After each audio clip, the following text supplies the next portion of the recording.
Bonjour. Gemara de Rosh Hashanah, le chapitre 2, on est à la page 25a. Alors, cette page, c'est la dernière page de notre chapitre 2, en partie, ouais, enfin ça va se terminer sur 25b. Donc on est dans la Gemara sur l'histoire, la fameuse histoire, donc je vous l'ai racontée dans la vidéo d'avant, on ne va pas la raconter si ce n'est très succinctement, du problème qu'il y a entre Rabbi Yoshua et Rabban Gamliel. Rabban Gamliel a décidé d'accepter le témoignage d'un couple de témoins qui ont vu la lune. Le lendemain, cette lune ne s'est pas remontrée, personne n'a réussi à la voir. Et il s'avère qu'on était dans la période de Rosh Hashanah. Il a donc déclaré que le mois était court, de 29 jours, et Rabbi Yoshua, sur les indications de Rabbi Dossa, a admis que ces témoins, il y avait un problème, à savoir qu'on ne peut pas, pour lui en tout cas, c'était pas possible de témoigner que la lune apparaît un jour et puis le lendemain elle n'était plus là. Donc il a considéré que ces témoins étaient des faux témoins. Et donc ce qui s'est passé, c'est que pour Rabbi Yoshua, Rabban Gamliel s'est trompé, et au lieu de déclarer à la bonne date, il a déclaré un jour trop tôt. Et donc Rabbi Yoshua a demandé à Rabban Gamliel a donc demandé à Rabbi Yoshua, qui a donc déclaré que c'était déjà, que ça avait déjà commencé, que c'était Rosh Hashanah, quoi. À partir du 30e jour du mois lunaire, il lui a dit, je veux te voir arriver à la date de ton Kippour, d'accord, c'est-à-dire que pour Rabbi Yoshua c'était le 11, pardon, le 10, pour Rabbi Yoshua il y avait un jour trop tôt, donc pour lui c'était le 31e jour de ce mois lunaire, hein, qu'il fallait déclarer Rosh Chodesh, et donc il lui demande de venir à Kippour de la date qu'il avait établie. Donc sur le calendrier officiel, en fait, on était, pour Rabbi Yoshua, on était encore en Elul, au premier Tishri, et pour le calendrier officiel, c'était le premier Tishri, tout simplement. Donc le 10 Tishri, c'était Kippour, mais pour Rabbi Yoshua, c'était le 9 Tishri, et donc il n'y avait pas Kippour le 9 Tishri. Par contre, dans le calcul de Rabbi Yoshua, le 10 Tishri tombait donc le 11 Tishri du calendrier de Rabban Gamliel.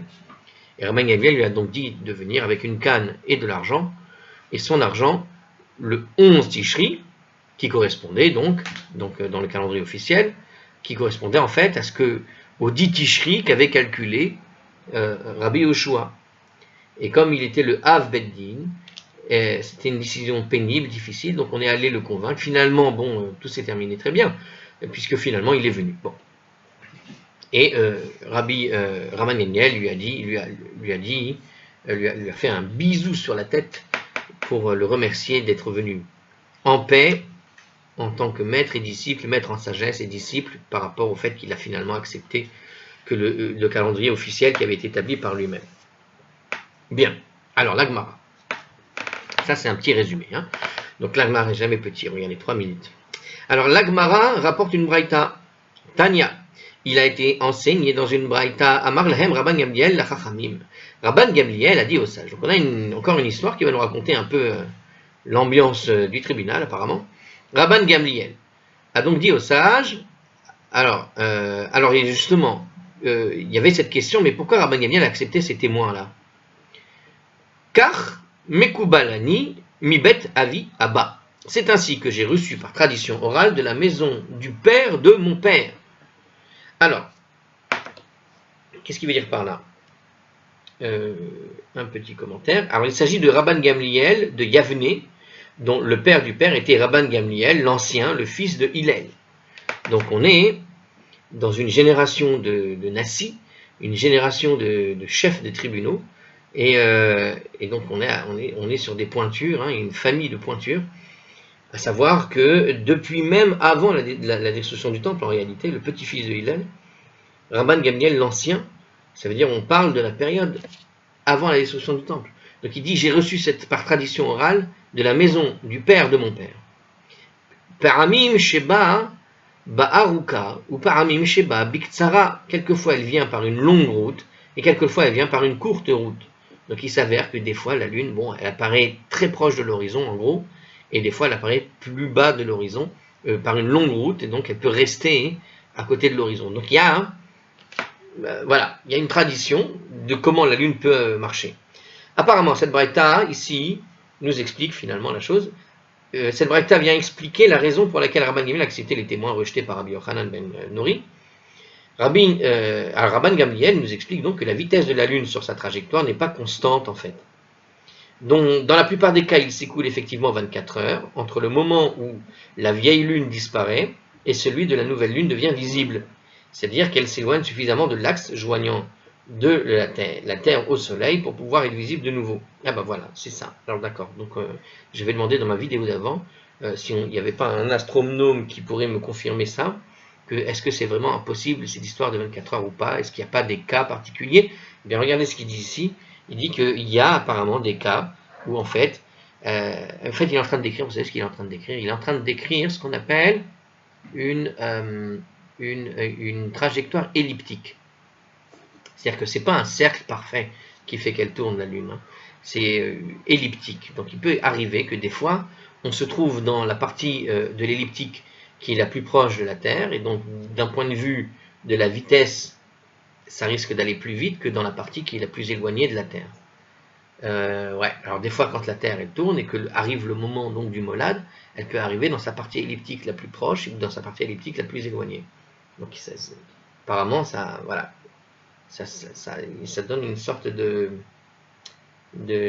inconstance comme ça. Et donc il nous dit ici, hein, par tradition, qu'a priori, donc des fois la Lune peut apparaître, enfin elle a une trajectoire plus rapide. Donc dans la plupart des cas, il faut effectivement 24 heures entre le moment où la vieille Lune disparaît et de la nouvelle Lune quand elle devient visible. D'accord? C'est-à-dire qu'elle s'éloigne suffisamment de l'axe joignant la Terre au Soleil pour pouvoir être visible de nouveau. Mais des fois, il arrive que la Lune se déplace plus rapidement et qu'elle soit de nouveau visible, même 12 heures après la disparition de l'ancienne Lune. C'est pour cela que Rabban Gamliel a accepté le témoignage des témoins qui ont affirmé avoir vu la Lune le matin, de la nouvelle Lune le soir. En fait, de ce que je viens d'expliquer par rapport à l'elliptique, ça n'est pas qu'elle va plus vite, c'est que comme elle est plus proche de la Terre, théoriquement, donc du point de vue de l'observateur, la Terre tourne donc plus vite, c'est-à-dire que le petit arc de cercle que va faire au moment du molad la Lune va être donc plus rapide au regard de celui qui se trouve sur la Terre, puisque la Terre est plus proche à ce moment-là. Donc l'arc de cercle au niveau de l'elliptique et malaire donc va être plus va se faire beaucoup plus rapidement que quand elle est à une distance plus éloignée au niveau de l'elliptique. Puisque dans l'elliptique, la partie éloignée, hein, l'elliptique, c'est-à-dire que vous n'avez pas la même, c'est pas un cercle parfait, mais donc c'est une ellipse. Ceux qui ne savent pas aller chercher. Et donc, quand elle est, si le molad arrive à un endroit où l'elliptique est beaucoup plus éloignée, donc qu'est-ce qui va se passer? Il va se passer que la distance à parcourir est plus longue. Et ça, c'est en général ce qui se passe. Mais apparemment, il arrive que l'elliptique soit au plus près de la Terre. Et donc, il faut 12 heures. Rabban Gamliel estime donc que dans la plupart des cas, 24 heures séparent effectivement l'ancienne Lune de la nouvelle Lune, comme on l'a expliqué à la Gemara, si vous vous rappelez, dans la page 20b, mais un temps plus court est néanmoins possible, tout simplement. Alors, il semble toutefois évident que Rabban Gamliel conteste l'autre règle exposée au-dessus, là-bas, la page 20, selon laquelle, 20b, selon laquelle les témoins qui affirmeraient avoir vu la nouvelle Lune moins de 24 heures après la disparition de l'ancienne sont tenus pour des menteurs. Donc, a priori, Rabban Gamliel ne serait pas d'accord avec cette règle. Cette Gemara estime donc qu'une courte période est impossible. Donc, quand on avait lu la Gemara là-bas, on voyait que on avait fixé à 24 heures la possibilité de voir la Lune, mais en fait, pour Rabban Gamliel, a priori, il a reçu par traduction que ça n'est pas tout à fait vrai. Très bien. Alors le Meiri et d'autres s'opposent à l'explication qui a été exposée, qu'on vient d'exposer, car du point de vue astronomique, il est impossible de voir la nouvelle Lune le même jour que l'ancienne. Bon. Est-ce que, je repose alors ma question, parce que pour le Meiri, ça n'est pas possible. Moi, j'ai l'impression que ça pourrait l'être.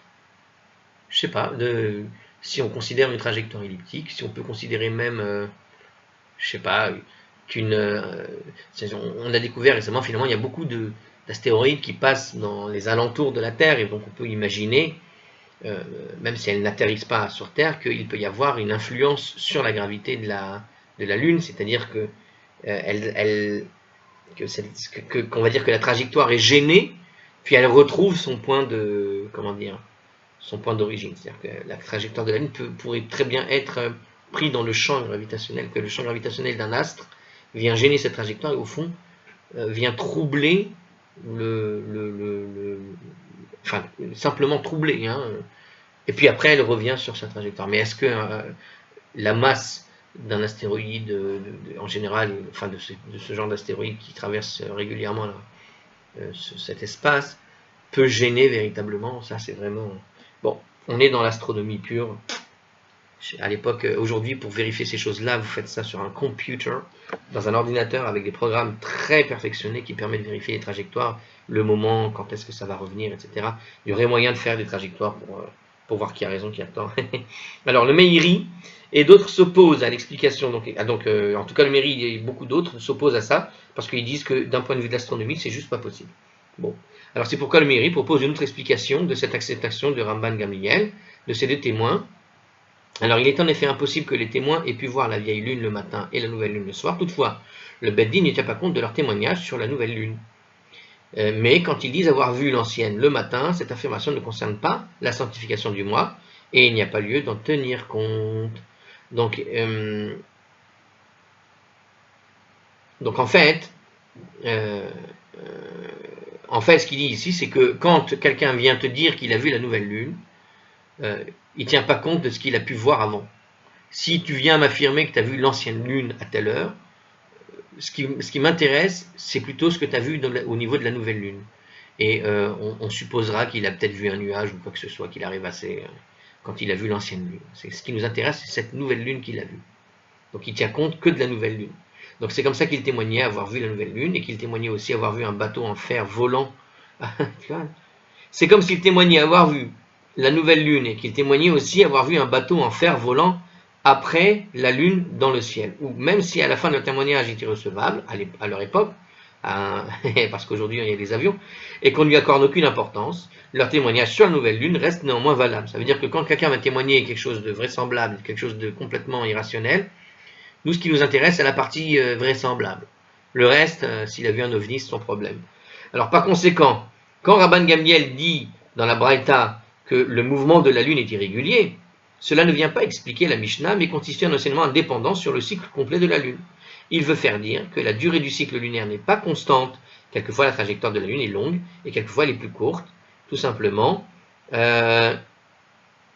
Bon, je vous ai donné une explication sur l'elliptique, ça veut dire que peut-être cette vitesse de la lune n'est pas tout le temps la même partout. Alors, en résumé, nous avons ici deux interprétations de l'enseignement de Rabban Gamliel à propos de les irrégularités de la lune. Alors sa vitesse n'est pas constante, ou la longueur de son cycle n'est pas constante, tout simplement. Moi j'aurais pu me dire ici, quelquefois elle vient par une route longue et quelquefois elle vient par une courte route. Comment dire ça, moi j'aurais... Rabban Gamliel a dit, dans cette braïta, on aurait pu dire que ça fait peut-être référence au deuxième témoignage, puisqu'il y avait un témoignage. Ce sur quoi il a été discuté, ça n'est pas sur celui qu'il a vu le matin et celui qu'il a vu à l'ouest. D'accord? Et puis, mais là où il y a eu un truc, le problème vient du deuxième témoignage. Toute la discussion qui a eu lieu, elle vient surtout du deuxième témoignage, à savoir à propos des témoins que Rabban Gamliel à propos de celui donc qui était venu, qui a vu la lune en son temps, et puis le lendemain personne n'a vu. Quand il dit quelquefois elle vient par une route longue et quelquefois elle vient par une courte route, on aurait pu dire par exemple, je ne sais pas, on aurait pu dire une route longue, c'est-à-dire la personne qui l'a vu vient de loin, et la personne qui l'a vu vient de près. Donc peut-être la route longue, c'est quelqu'un qui l'a vu, mais qui l'a vu quand il habitait loin. Et donc je maintiens ce que j'avais dit dans la vidéo précédente, où on aurait pu expliquer peut-être ça par l'idée qu'une personne qui habite proche de l'horizon, en face de la mer, quand il va observer effectivement le coucher du soleil et il va voir là-bas la lune, il va le voir mieux qu'une personne qui habite en montagne, parce que le coucher de la lune, quand tu arrives à la fin de l'après-midi, peut-être il y a une meilleure visibilité dans certaines configurations du côté de l'horizon au niveau de la mer que du côté de l'horizon au niveau de la montagne. Parce que l'horizon de la montagne est surélevé par rapport à l'horizon de la mer. Alors, je ne sais pas. C'est une question, hein. Encore une fois, il faut vérifier la faisabilité d'un point de vue astronomique de ce que je raconte. Mais il m'a semblé avoir eu une gêne à observer la Lune justement en tout début de Rosh Chodesh. Ça m'est déjà arrivé à titre personnel. Quand tu es devant la mer, tu as quand même une meilleure visibilité. Et quand tu es en montagne, les arbres et les montagnes, dès que ça descend un peu, ça y est, c'est fini. La période de visibilité, elle est déjà finie. Donc il y a une gêne vraiment au moment de la visibilité de la Lune par rapport à où se trouve ton horizon en quelque sorte. Hein, puisqu'elle va sous l'horizon, la Lune, comme le Soleil, il y a un coucher de Lune en quelque sorte au tout début du mois. C'est un coucher de Lune qu'on observe. Et ce coucher de Lune, eh ben, si l'horizon est gêné par les immeubles, ou gêné, alors aujourd'hui c'est les immeubles, mais avant c'était les montagnes. Donc quand tu es gêné par les montagnes par rapport au coucher de l'horizon, selon les points d'observation, c'est clair que quand tu viens de la mer, tu vois mieux. Alors peut-être quand il dit ici, quelquefois elle vient par la longue route, ou quelquefois elle vient par une courte route, peut-être que Rabban Gamliel dit aux sages, c'est peut-être à propos des témoins, non pas de celui qui a vu matin et soir, mais peut-être à propos de celui qui a vu qui a vu éventuellement la lune qu'il a vu la lune et le lendemain on n'a pas réussi à la voir. D'accord? En tout cas, pour ceux qui habitaient Jérusalem, on peut imaginer effectivement que le petit monde du tribunal était plus proche de Jérusalem que celui que ceux qui ont pu témoigner depuis la plage. Bon, c'est une réflexion.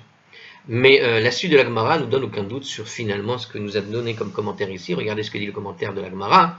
Il parle d'autre chose. Et vraiment, a priori, Rabban Gamliel parlerait donc effectivement de cette trajectoire de la Lune. Alors la Gemara nous donne un verset où on va voir que le trajet de la Lune n'est pas constant. Donc on va réagir sur le trajet de la Lune et non pas sur le trajet qu'un témoin aurait pu faire pour venir témoigner. Alors il dit comme ça. Amar Rabbi Yochanan, Maï Ta'ama Deve Rabbi. Et Rabbi Yochanan a dit, quelle est la raison de cet enseignement de la maison de Rabbi? Alors quel est cet enseignement? L'expression quelle est la raison ici est employée ici dans le sens de Maïkera, à savoir, en gros, on veut savoir d'où vient le verset de la Torah qui nous renseigne sur cette chose-là. Et la maison de Rabbi ici, qu'est-ce qu'il veut nous dire? Alors selon le Masoret Hachas, alors en fait on est encore dans un problème de version de Gemara. Ici il paraît qu'il faut corriger le texte, et au lieu de dire la maison de Rabbi, on parle en fait de Rabban Gamliel. Et au lieu donc de dire la maison de Rabbi, il faudrait lire la maison de Rabban Gamliel, une version que l'on trouve en effet dans les Dikdouké Sofrim, d'accord, à savoir qu'on peut effectivement maintenir notre version en disant que Rabbi Yochanan a parlé de la maison de Rabban Gamliel en la nommant la maison de Rabbi, car Rabbi était le petit-fils de Rabban Gamliel de Yavne et que Rabbi Yochanan l'a connu. Donc en fait, c'est la même famille. Et donc on peut parler de l'un en parlant de l'autre. C'était une manière de le citer, lui et son descendant, quoi. Alors, Dirtiv, qu'est-ce qu'il est écrit dans la Torah? Alors, Asa Yariach le Moradim Shemesh Yadam Evo. Il est écrit comme ça dans la Torah. Alors, où ça? Alors, c'est pas dans la Torah, c'est dans le livre des psaumes, pour le coup. Le psaume 104, au verset 19. Il est donc écrit comme ça, on traduit. Il a fait la lune pour les moments convenus, le soleil connaît sa venue. Il connaît sa venue. Le soleil, il connaît sa venue. Alors je répète, il a fait la lune pour les moments convenus. Le soleil, lui, l'homme ordinaire, connaît sa venue. Alors, d'accord. Shemesh hu de yadam evo, dans la suite du verset, c'est seulement le soleil, non, c'est la Gemara, pardon, c'est seulement, alors ça implique que c'est seulement le soleil dont on connaît la venue, parce que les horaires sont constants. Yareach lo yadam evo, mais la lune, on ne le connaît pas, les moments exacts de sa venue, parce que ses horaires sont variables, tout simplement. Alors le sens littéral du verset est le suivant, en fait, il connaît la venue du soleil, Dieu connaît la venue du soleil. Alors que Rabbi Yochanan, lui, l'explique autrement, il dit, c'est l'homme ordinaire qui connaît la venue du soleil, mais ne connaît pas la venue de la lune, sous-entendu, donc il demande des connaissances approfondies en astronomie, il faut être calé pour connaître un peu les histoires de la lune. Bon, alors, d'accord, pourquoi pas. On peut répondre à ça si vous voulez, mais là c'est pas écrit dans la Gemara, hein, c'est mis dans les commentaires. On peut ne pas être d'accord. C'est-à-dire que pour ne pas connaître la venue, ça ne veut pas forcément dire que la trajectoire est irrégulière ici. Ça peut vouloir dire justement que des fois, la Lune, elle arrive en plein après-midi, le molad arrive vraiment à n'importe quelle heure de la journée, puisqu'on a 12h44 minutes, si vous vous rappelez, le cycle de la Lune exact, c'est 12h44 minutes, 19 secondes, si je me rappelle bien, si je ne me trompe pas, et encore 3 secondes et un tiers, mais je ne me suis pas sûr, parce que je ne l'ai pas revu depuis un moment, et donc dans ce cycle qui est véritablement pas régulier, hein, pour ce qui est pardon, j'ai obligé de préciser 29 jours, 29 jours, 12h44 minutes, 3, et encore 3 secondes et un tiers, mais je ne suis pas sûr sur les 3 secondes du coup, ni les 19 minutes. Non, c'est sur les 19 secondes que je ne suis pas sûr. Je sais que c'est 3 secondes et un tiers par contre. Peu importe, on voit ici que la Lune n'est pas constante, quoi. Elle n'est pas constante déjà de base. Même si on connaît ce cycle précis, elle n'arrive jamais au même moment devant la Terre. En tout cas, c'est pas. Elle revient à sa position initiale par rapport à la Terre dans un alignement parfait. Elle reviendra au bout de 19 ans, d'après les calculs qui sont connus. D'accord ? 19 ans et 7 mois. Mais le problème, en 7 mois, on parle de 19 ans juifs et 7 mois lunaires. Maintenant, le problème, c'est que pour retrouver ce parfait équilibre, on va dire, effectivement, ça veut dire qu'elle n'est jamais au même moment, au même endroit, quoi. Voilà. Donc de ça, on peut voir que c'est pas variable, mais ça ne dit pas du trajet, en tout cas de la vitesse de la Lune. Ça ne dit rien sur ça. Alors la Gemara relate un autre fait. Rabbi Chia, Chazeya, les Sihara. Alors, juste, je vais faire une pause sur cet autre fait, 2 secondes. Et hop, c'est fait. Alors la Gemara relate un autre fait, donc, hein, une fois, Rabbi Chia a vu la vieille Lune. Rabbi Chia, Chazia, les Sihara. Rabbi Chia a vu la vieille Lune. Dahava Kae Betsafra de Aisrim Vetishra, qui se tenait dans le ciel le matin du 29 du mois sortant.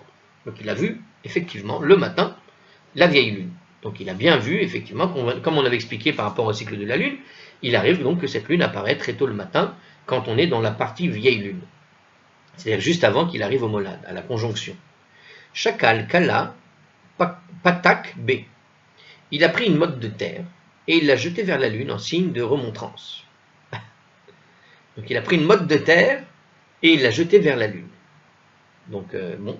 Amar les Horta, Berinan les Kaddouché Bar. Et il lui a dit ce soir nous devons sanctifier le mois avec toi. Donc il a dit comme ça, hein, il fallait que je te voie ce soir, pas ce matin. J'aurais dû te voir ce soir. Donc il lui a fait un remontrance pour dire voilà, on est le 29 du mois. Et nous, on a besoin d'un Rosh Chodesh ce soir, pas le lendemain. Il ne veut pas faire un Rosh Chodesh un mois long, il veut faire un mois court ce mois-ci, pour les besoins de probablement un Shabbat qui va s'intercaler, ou qui va être très gênant pour les fêtes. D'accord ? Qui va rallonger les fêtes, quoi. Alors il lui a dit, ce soir, nous devons sanctifier le mois avec toi. Ve'at kayam ta'acha. Et voilà que tu te tiens devant maintenant ici. Zil ikkase. Va et cache-toi. Alors cet épisode a eu lieu le 29 Elul, donc voilà, on avait un problème, regardez. Le Beddin voulait déclarer Rosh Chodesh le 30, afin que Yom Kippour soit séparé de Shabbat d'un jour, pour qu'on puisse respirer un peu, 3 jours de suite c'est compliqué. Et dans ce but, le Beddin avait donc prévu d'intimider les témoins, afin qu'ils témoignent avoir vu la Lune le soir du 30, même si... Alors on avait expliqué ça, vous vous rappelez, hein, cette intimidation était nécessaire pour forcer des témoins qui n'auraient pas tout à fait vu ce qu'ils ont vu, pour au moins faire la sanctification de Rosh Chodesh. Donc on forçait un peu la chose. On avait vu ça à la page 20a. Donc on voulait un peu intimider, puisque l'ancienne lune avait été aperçue le 29 au matin, et on n'aurait pas pu voir la nouvelle lune théoriquement la nuit du 30, puisqu'il faut 24 heures de manière générale. Et donc cette histoire-là, elle vient montrer que c'était impossible de la voir. Donc il a dit va, cache-toi, sous-entendu, on a un problème, on a besoin de faire que la lune disparaisse et qu'on puisse commencer Rosh Chodesh le plus tôt possible. Rabbi Chia voulait que la lune disparaisse, car si elle restait visible la nuit du 30, ce qui semblait probable, à Rabbi Chia, vu sa taille présente, donc c'était gênant, et ça voulait dire que ça risque de ne pas se faire. Le Beddin n'aurait pas pu intimider les témoins pour leur demander de déclarer que Rosh Chodesh était le 30, comme on l'a dit à la page 20b Bon, on l'a vu tout ça. Mais ici, on a une anecdote qui nous montre un peu le problème et la volonté d'essayer de résoudre ce problème. Amarle Rabbi, Rabbi lui a dit alors à Mechia, Zille Entav Kacheliacha, va à Entav et tu peux sanctifier le mois. Ah, on revient sur ce que j'avais donné comme théorie, j'ai l'impression. Alors, va à Entav. Qu'est-ce qu'il y a à Entav là-bas? Et envoie-moi comme signal que tu as accompli ta mission, David roi. Alors, regardez ce qu'il y a écrit. Ushlach li simana David melech Israël chavekayam. Et envoie-moi un signal en disant David melech Israël chavekayam. David roi d'Israël vit et persiste. Alors, qu'est-ce qu'il veut dire par là et par là? Alors, d'abord, qu'est-ce qu'il veut dire aller à Entav? Qu'est-ce qui se passe là-bas? Pourquoi il va aller à Entav et là-bas il va sanctifier le mois? Comment il va faire? Car puisque la lune était visible ici tout au long du 29, Rabbi craignait que les gens de l'endroit le critiquent s'il déclarait le jour suivant Rosh Chodesh. Donc il lui a dit, il a envoyé Rabbi Chia déclarer le jour suivant de Rosh Chodesh à Entav, c'est-à-dire où la lune n'avait pas été aperçue le 29. Donc il y a un endroit, Entav, c'est une zone où là-bas on n'a pas pu observer la lune. Donc il dit, va à l'endroit où on n'a pas observé la lune et là-bas tu peux proclamer Rosh Chodesh. Puisqu'on n'a pas observé la vieille lune, c'est que, a priori, si toi, tu proclames Rosh Chodesh à un endroit où tu n'as pas observé la lune, tu diras, mais moi, je n'ai pas observé la lune, la lune n'était pas observable de là où j'étais, donc j'ai pu proclamer Rosh Chodesh plus tôt, et comme c'est moi qui fais la décision de quand démarre Rosh Chodesh, au fond, bah, c'est bon. Autre explication, Rabbi a envoyé Rabbi Chia sanctifier la nouvelle lune à Entav, parce que les autorités romaines, dans la localité de Rabbi, avaient décrété l'interdiction de sanctifier le nouveau mois. Alors ça, c'est un autre problème, donc c'est beaucoup plus terre à terre. On ne pouvait pas sanctifier les mois à cause des Romains. Les Romains cassaient les pieds aux Juifs pour les empêcher de sanctifier la lune, donc de déclarer le calendrier des Juifs et les forcer à faire le calendrier romain. Donc il lui a dit d'aller à un endroit où l'autorité romaine ne pouvait pas être jusque là-bas, et là-bas il déclare le mois discrètement, et en faisant ça, alors c'est Rachi qui nous raconte cette histoire-là, voilà, et il explique aussi que donc Entav est en fait une ville proche de Tsipori, où le Sanhedrin siégeait pour sanctifier le mois là-bas. Donc on est dans une autre zone où les Romains ne pouvaient pas être atteints. Bon, alors maintenant, qu'est-ce que c'est que cette... Alors on connaît tous la chanson David, Melech Israël, Chai Vekayam, on connaît tous cette chanson, et bien ici, qu'est-ce qu'on apprend? Il lui dit, va, envoie-moi comme signal cette chanson, qui n'est pas une chanson évidemment, c'est David, roi d'Israël, vit et persiste, qui est une phrase.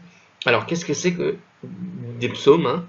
Donc, de psaume 89, si vous voulez savoir d'où vient notre chanson habituelle, elle vient du verset 37-38 du psaume 89. Alors, Rabbi a choisi ce signe, car le royaume de David est comparé à la lune, ainsi qu'il est dit dans le psaume 39. Alors, ça n'a rien à voir, je me suis trompé complètement sur ce que j'ai vu. Donc, cette phrase ne vient pas du tout. Apparemment, c'est peut-être de là que vient notre fameuse chanson. C'est-à-dire qu'on vient de trouver la phrase qui fait la chanson. Donc c'est une phrase qui a été donnée comme une sorte de cri de guerre, quoi, qui dit David, roi d'Israël, vit et persiste. Et bien c'est ici qu'elle est citée dans notre Gemara de Rosh Hashanah, la page 25a. Mais c'est amusant ça. Ok. Alors son trône sera. Alors ça vient du livre des psaumes. Pourquoi? Alors pardon, non. Ce qui vient du livre des psaumes, c'est la comparaison de David avec la lune. Qu'est-ce qui est écrit dans le livre des psaumes? Donc psaume 89, 37, 38. Son trône sera comme le soleil devant moi, comme la lune, il sera établi à jamais. Et qui sera établi à jamais? David Melech Chai Vekayam. Il sera établi à jamais, puisque David, alors c'est peut-être une expression qui vient d'ailleurs, David Melech Israël Chai Vekayam, mais effectivement, puisque David Melech Israël Chai Vekayam, donc puisqu'il y a écrit David, roi d'Israël, et vit et persiste, sous-entendu à jamais, bah de la même manière, on a là-bas une référence où il y a écrit comme la lune, il sera établi à jamais, à savoir David est établi à jamais comme la lune, donc il y a une comparaison, et c'est pour ça qu'il lui dit, dis-moi ça, et en disant ça, David Melech Israël, quand même, c'est une métaphore qui permet de faire une allusion, en fait, à la lune, à propos du nouveau mois. Et comme l'a expliqué donc dans le commentaire avant, puisqu'il y avait un problème avec les autorités romaines, on va dire que c'est un signal qui permet de dire que la lune a été sanctifiée, mais sans parler de la lune. Et ça évite les problèmes avec une autorité romaine qui viendrait écouter aux portes. Tanour Abanan, il nous a été enseigné. Alors, on va faire une autre breita ici. On va le faire en plusieurs cours, en fait, la fin du chapitre. Alors, est-ce que je le fais dans une autre... attendez, je vois. Est-ce que c'est possible de la faire en une fois, celle-là? Bon, allez, on va faire celle-là. On va faire celle-là. Alors, les sages ont enseigné dans une braïta une fois, par Amachat, Nitkasheru Shamaim Be'avim. Une fois, le soleil s'est couvert de nuages. Venir et demut levana be'aisrim vetishra la chodesh. Et on a vu une forme de nouvelle lune le 29 du mois. Kisvurim ha'am lomar Rosh Chodesh. Et le peuple a pensé dire que Rosh Chodesh était donc arrivé. Probablement que Rosh Chodesh a été déclaré puisqu'on a vu une forme, mais c'était nuageux. Ou Bikshu Beddin les Kadesho. Et le Beddin a effectivement voulu le sanctifier. Ok, jusque-là tout va bien, parce qu'ils pensaient qu'ils avaient tous vu la lune. Amar lahem Rabban Gamliel. Rabban Gamliel leur a dit, Kach mekubelani mi bet avi abba. Rabban Gamliel leur a dit donc, c'est ainsi que j'ai reçu par la tradition orale de la maison du père de mon père. Donc on remonte à Rabban Gamliel l'ancien, Rabban le petit-fils de Hillel. Alors, Ein chidusha shel levana pechuta. Le renouveau de la lune n'est pas à moins.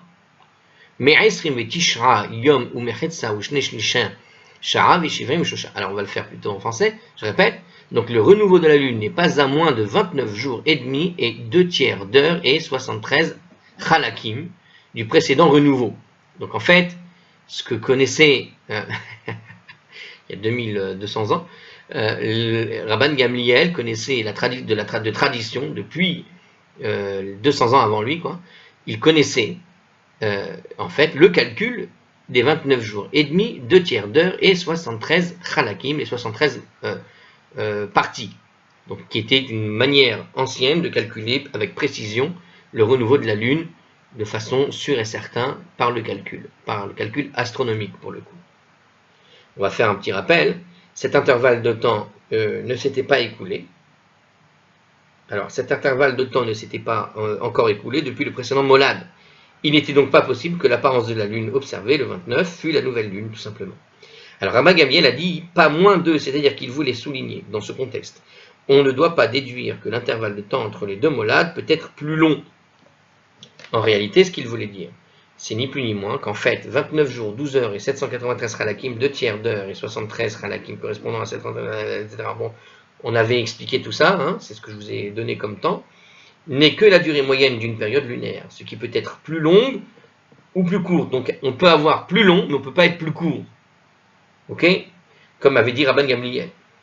Donc on peut être plus long, mais pas être plus court. Rabban Gamliel s'est donc servi de ce temps, c'est-à-dire 29, 12 heures et 793 morceaux, simplement comme une approximation de cycle lunaire. Et en gros, ce qu'il veut dire, c'est que même en se basant sur le plus petit cycle possible, lunaire, qui est donc un peu plus court que ces 29, 12, 793 halakim, 29 jours, 12 heures, 793 morceaux, il ne s'est pas passé assez de temps entre le précédent molad et le moment où les gens ont vu ce qu'ils ont pris pour la nouvelle lune. Donc, ce qu'ils ont vu ne peut pas être la lune. Veoto ayom meta imo shel ben Zaza. Et voilà que ce jour-là est morte la mère de Ben Zaza. Veispida Rabban Gamliel et Sped Gadol. Et alors Rabban Gamliel lui a fait un grand éloge funèbre. L'homme y peinait Shera ou l'écart. Non pas qu'elle fût digne de ce grand honneur que le Nassi lui-même vienne faire l'éloge funèbre. Et là, mais c'était pour que le peuple sache que le tribunal n'avait pas sanctifié le mois ce jour-là, car il faut savoir qu'on ne fait pas d'espède, on ne fait pas ce qu'on appelle donc des loges funèbres le jour de Rosh Chodesh. D'accord? Donc, il a fait le même jour où les gens affirmaient avoir vu la lune, derrière un filet de nuages. Donc, il a dit deux choses. D'abord, il a dit que dans le cycle lunaire, ça n'était pas possible, mais il est allé faire un espède pour quelqu'un de quelconque, entre guillemets, lui, le grand chef du tribunal du Sanhédrin. Il est allé faire donc un éloge funèbre, personnellement, à un endroit, pour que tout le monde sache qu'il a fait cet éloge funèbre, et donc, ayant fait cet éloge funèbre, il a montré à tous que non, ce n'est pas Rosh Chodesh aujourd'hui, ce n'est pas le nouveau mois. C'est ce que nous dit, voilà, regardez, il est interdit de faire le commentaire de Hartzkroll, il est interdit de faire un éloge funèbre Yom Tov. Par conséquent, en faisant un éloge funèbre, alors un éloge funèbre Yom Tov, Alors, attendez. Alors, Yom Tov, à l'époque, c'est ça. Peut-être parce que Rosh Chodesh était Yom Tov à l'époque. Par conséquent, en faisant un éloge funèbre, Rabban Gamliel voulait faire savoir que ce jour-là n'était pas Rosh Chodesh. C'est ce que nous dit Rashi. En fait, Rashi, qu'est-ce qu'il dit? Alors, explication de Rashi, puisqu'il parle de Yom Tov, là, il ne parlait pas de Rosh Chodesh. Alors, Rashi semble expliquer en fait que cet épisode avait lieu avant Rosh Chodesh de Tishri, et donc avant le Yom Tov de Rosh Hashanah.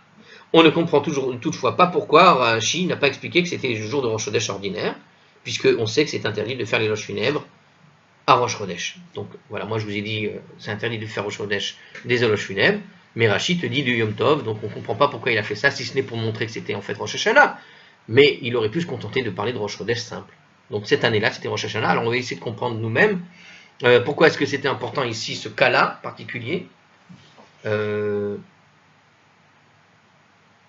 Peut-être qu'on est dans la même histoire de notre Mishnah. Regardez, peut-être que ce ciel qui s'est couvert de nuages, justement, non, parce que non, dans notre histoire, il a déclaré le mois court. Or ici, le mois a été déclaré long dans la version de... Non, attendez. Non, il a été déclaré court, mais alors à ce moment-là, il n'aurait pas pu faire l'éloge funèbre le même mois. Donc ça ne peut pas être ça. Ou peut-être que c'est exactement ce qui s'est passé, c'est-à-dire que on est dans la même année, le même mois que notre Mishnah. Et justement, du point de vue du calcul que connaît Rabban Gamliel, des gens, non, ça ne peut pas être ça, puisqu'ils ont dit que, justement, j'ai l'impression que ça peut être ça. Je vais vous dire pourquoi, regardez. On a deux situations ici. On a une situation où le ciel s'est découvert, on a une situation... Non, ça ne peut pas être ça. Ok.